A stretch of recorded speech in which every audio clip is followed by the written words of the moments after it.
One of my favorite tools within LinkedIn Recruiter is their Search Insights product. Really cool way to understand market information based on available talent pools of people who are on LinkedIn. It gives you great high-level insights. It's not the easiest thing to find in the world, so we will show you where to find it and how to use it. But let me tell you why it's good and how you can use it. So it's at its most powerful when you search for very specific role requirements for your organization that you're hiring for, and preferably with a real requisition in mind. This gives you an idea of the real talent flows for real jobs right now.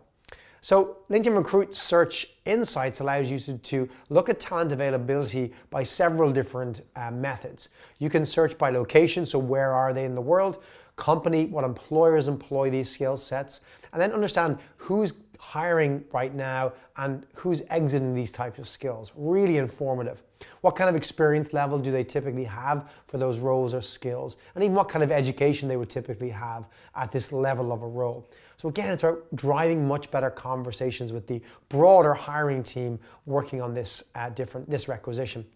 We're going to still use our same universal search method to find talent. So your search strings and your synonyms are super important to continue to use within Search Insights to give you a broader data set, which will increase the accuracy of the data. So go broad in terms of using synonyms for keywords rather than just simple keywords. Yeah, it's easier to use one keyword, but much better scientifically to use a broad set of synonyms to get a broader data pool, because it's the insights we're looking at here.